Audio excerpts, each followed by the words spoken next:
আসসালামু আলাইকুম সম্মানিত ভিউয়ার্স, আপনারা যারা দীর্ঘদিন ধরে একটি সুখবর শোনার অপেক্ষায় ছিলেন, যারা সরকারি চাকরির একঘেয়ে বেতন কাঠামোতে পিষ্ট হয়ে নবম পে স্কেলের জন্য রাজপথে বা মনে মনে আন্দোলন করে আসছিলেন, আজকের ভিডিওটি ঠিক তাদের জন্য। এবং আমি হল অফ করে বলতে পারি, আজকের ভিডিওটি দেখার পর আপনার মুখের হাসি ধরে রাখার দায় হবে। আজকের ভিডিওতে আমি আপনাদের সামনে এমন কিছু দালিলিক প্রমাণ উপস্থাপন করতে যাচ্ছি, যা সম্প্রতি দেশের শীর্ষস্থানীয় পত্রিকা দৈনিক যুগান্তর, দেশ রূপান্তর এবং এখন টিভির অনুসন্ধানী প্রতিবেদনে উঠে এসেছে। হ্যাঁ, আপনারা ঠিকই শুনেছেন, নবম পে স্কেলের চূড়ান্ত প্রজ্ঞাপন নিয়ে আর কোনো ধোঁয়াশা নেই। সরকার এবার এমন এক কৌশল নিয়েছে যা আপনি কল্পনাও করেননি। শুরুতেই বলে রাখি, আজকের ভিডিওর মূল আকর্ষণ জানুয়ারি থেকে অর্ধেক এবং জুলাই থেকে পূর্ণাঙ্গ কার্যকর এই থিওরিটা আসলে কি। এটি কি কোনো গুজব, নাকি এর পেছনে আছে সরকারের বিশাল কোনো বাজেট পরিকল্পনা? এবং ভিডিওর একদম শেষ ভাগে আমি আপনাদের এমন একটি গোপন তথ্য দেব যা পে কমিশনের ফাইলের ভেতরে লুকানো ছিল, যা সাধারণ মিডিয়াতে সেভাবে আসেনি। সেই তথ্যটি জানলে আপনি বুঝবেন শুধু বেতন নয়, পেনশনের ক্ষেত্রেও কি বিশাল পরিবর্তন আসতে যাচ্ছে। তাই একটি সেকেন্ডও স্কিপ না করে খাতা কলম নিয়ে বসে পড়ুন, কারণ আজকের হিসাবটা আপনার জীবনের মোড় ঘুরিয়ে দিতে পারে। চলুন মূল আলোচনায় যাওয়া যাক। দর্শক, আমি সবসময় চেষ্টা করি আপনাদের সামনে ভুয়া কোনো তথ্য নয়, বরং সলিড সোর্স থেকে তথ্য তুলে ধরতে। আজকের এই স্ক্রিপ্টটি তৈরি করার আগে আমি ব্যক্তিগতভাবে 3টি মেজর সোর্স বিশ্লেষণ করেছি। প্রথমত, দেশ রূপান্তর তাদের এক্সক্লুসিভ রিপোর্টে জানিয়েছে যে পে কমিশন তাদের সুপারিশ চূড়ান্ত করে ফেলেছে। দ্বিতীয়ত, দৈনিক যুগান্তরের প্রতিবেদনে উঠে এসেছে পে স্কেল বাস্তবায়নের সম্ভাব্য তারিখ এবং বাজেট বরাদ্দের বিষয়টি। এবং তৃতীয়ত, এখন টিভির লাইভ এবং অনলাইন রিপোর্টে আমরা সরকারি কর্মচারীদের দাবির মুখে কমিশনের বর্তমান অবস্থান। এই 3টি সোর্সকে এক করলে যে চিত্রটি দাঁড়ায় তা হল, নবম পে স্কেল আর হবে কি হবে না এই পর্যায়ে নেই। এটি এখন কবে এবং কিভাবে এই পর্যায়ে চলে এসেছে। পত্রিকাগুলোর ক্রেডিট আমি ভিডিওর শুরুতেই দিয়ে রাখছি, যাতে আপনারা নিশ্চিন্তে বিশ্বাস করতে পারেন যে আমরা যা বলছি তা হাওয়ার উপর ভিত্তি করে নয়। এবার আসি ভিডিওর সবচেয়ে গুরুত্বপূর্ণ অংশে। আপনারা থাম্বনেইলে দেখেছেন এবং আমি শুরুতেও বলেছি, জানুয়ারি থেকে অর্ধেক এবং জুলাই থেকে পূর্ণাঙ্গ। এর মানে আসলে কি? দেশ রূপান্তরের রিপোর্ট অনুযায়ী পে কমিশন এবং অর্থ মন্ত্রণালয়ের মধ্যে একটি অত্যন্ত গুরুত্বপূর্ণ বোঝাপড়া হয়েছে।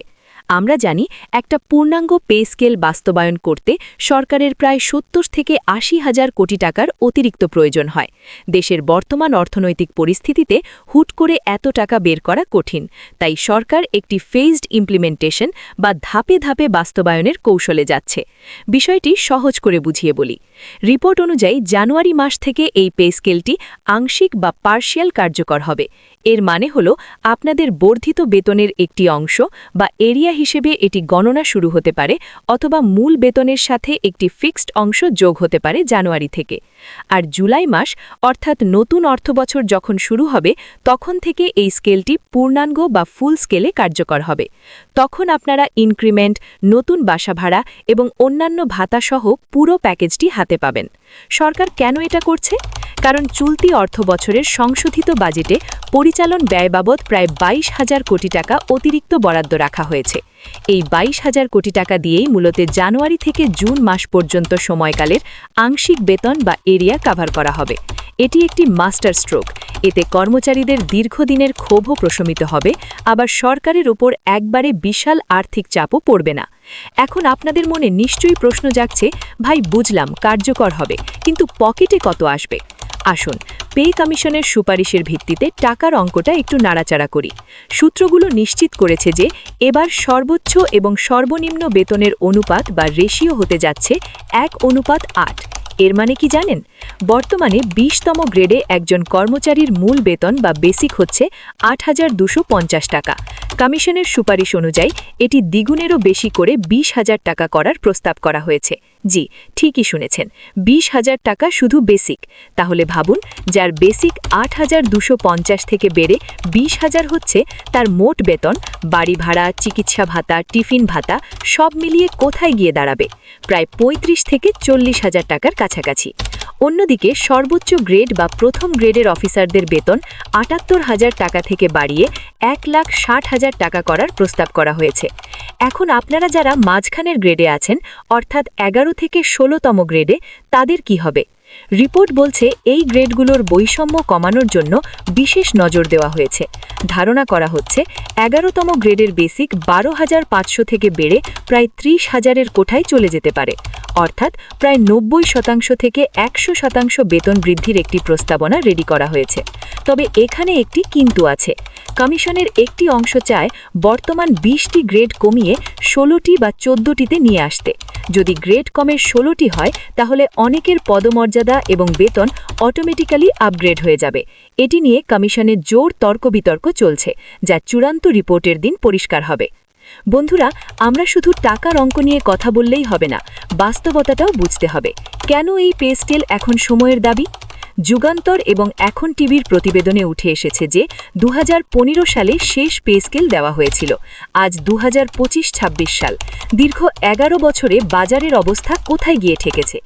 100 টাকার কাঁচামরিচ 300 টাকা, 50 টাকার চাল 80 টাকা, গ্যাস, বিদ্যুৎ, যাতায়াত সব কিছুর খরচ আকাশচুম্বী। একজন সরকারি কর্মচারী যিনি সততার সাথে সংসার চালাতে চান, তার জন্য বর্তমান স্কেলে চলাটা অসম্ভব হয়ে দাঁড়িয়েছে। আন্দোলনকারী নেতারা পরিষ্কার বলেছেন, এবং এখন টিভির প্রতিবেদনেও দেখা গেছে যে যদি এই জানুয়ারির মধ্যে কোনো সুরাহ না হয়, তাহলে মার্চ মাস থেকে কঠোর আন্দোলনের ডাক দেওয়া হবে। সরকারও এই বিষয়টি অনুধাবন করেছে। প্রধান উপদেষ্টা ডক্টর ইউনুস মহোদয়ের কাছে রিপোর্ট জমা দেওয়ার যে তোড়জোড় চলছে, তা থেকেই বোঝা যায় সরকার আর কালক্ষেপণ করতে চায় না। কারণ দ্রব্যমূল্যের সাথে বেতনের সমন্বয় না করলে প্রশাসনের চাকা সচল রাখা কঠিন হয়ে পড়বে। ভিডিওর শুরুতে আমি কথা দিয়েছিলাম, শেষে আপনাদের এমন কিছু তথ্য দেব যা সচরাচর আপনারা শোনেননি বা অন্য কোনো ভিডিওতে পাননি। এবার সেই গোপন ফাইলের কিছু তথ্য লিক করার সময় এসেছে। খুব মনোযোগ দিয়ে শুনুন। 1. পেনশন 100% করার প্রস্তাব। আপনারা জানেন, বর্তমানে পেনশনের ক্ষেত্রে 90% বা তার কিছু কম বেশি সম্পর্কিত জটিলতা থাকে। কমিশনের একটি শক্তিশালী সুপারিশ হল পেনশন 1000% নয়, অর্থাৎ মূল বেতনের 100%ই যেন পেনশনের ভিত্তি হিসেবে ধরা হয়। এটি যদি পাশ হয়, তাহলে অবসরের পর আপনারা এখনকার চেয়ে অনেক বড় অঙ্কের টাকা পাবেন। 2. রেশনিং সুবিধা প্রস্তাবিত। সেনাবাহিনী বা পুলিশের মতো সাধারণ সরকারি কর্মচারীদের জন্য একটি রেশনিং ব্যবস্থা বা ন্যায্য মূল্যে পণ্য কেনার কার্ড চালু করার প্রস্তাব রাখা হয়েছে। এটি বেতনের বাইরেও একটি বিশাল সেভিংস হবে আপনার জন্য। 3. টেকনিক্যাল স্কেল প্রস্তাবিত। যারা টেকনিক্যাল বা কারিগরি পদে আছেন, তাদের জন্য আলাদা উচ্চতর স্কেলের প্রস্তাব করা হয়েছে। 4. ঝুঁকি ভাতা প্রস্তাবিত। শুধু পুলিশ বা ডাক্তার নয়, যারা ফিল্ড লেভেলে বা ঝুঁকিপূর্ণ কাজ করেন, তাদের সকলকে রিস্ক অ্যালাউন্স বা ঝুঁকি ভাতার আওতায় আনার কথা বলা হয়েছে এই রিপোর্টে। এই পয়েন্টগুলো যদি চূড়ান্ত গ্যাজেটে চলে আসে, তাহলে এটি হবে বাংলাদেশের ইতিহাসের সেরা পে স্কেল। প্রিয় দর্শক, আমরা ভিডিওর একদম শেষ প্রান্তে। সারসংক্ষেপ করলে দাঁড়ায়: 1. নবম পে স্কেলের রিপোর্ট জমা দেওয়ার প্রক্রিয়া চূড়ান্ত। 2. জানুয়ারি থেকে আংশিক এবং জুলাই থেকে পূর্ণাঙ্গ বাস্তবায়নের রোডম্যাপ তৈরি। 3.